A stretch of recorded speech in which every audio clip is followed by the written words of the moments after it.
உதயநிதி மரணம் கொடுக்கப்படுகிறது. இப்போ நாள் குறிக்கப்பட்டு விட்டது, வேலை குறிக்கப்பட்டு விட்டது, நேரம் குறிக்கப்பட்டு கடவுள் வார்த்தை எப்போ எனக்கு தெரியாது.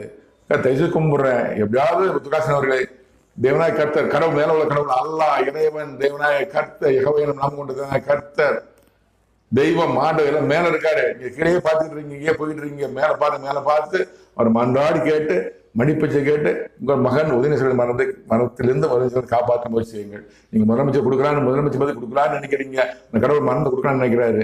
நீங்க நினைக்கிற நடக்குமா? கடவுள் நினைக்கிற நடக்குமா? கடவுள் நினைக்கிறதா நடக்கும், நீங்க நினைக்கிறது நடக்காது. நம்ம கணவர் 2020 கணவர் முதலமைச்சர் வந்துருவாருன்னு நீங்க நினைக்க நடக்காது. முதலமைச்சர் வந்துட்டாருன்னா அப்படியே நம்ம மகன் உதயநிதி முதலமைச்சர் ஆக்கிடலாம் நினைக்கிறீங்க, நடக்காது. மரணம் கொடுக்க கடவுள் தயாராகிறார்.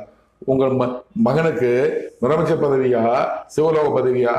நீங்க நினைக்கிறது முதலமைச்சர் பதவி, கடவுளுக்கு சிவலோக பதவி, அதாவது மரணம் கொடுக்க கடவுள் தயாரா இருக்கிறார். உங்களுக்கு தெரியாது.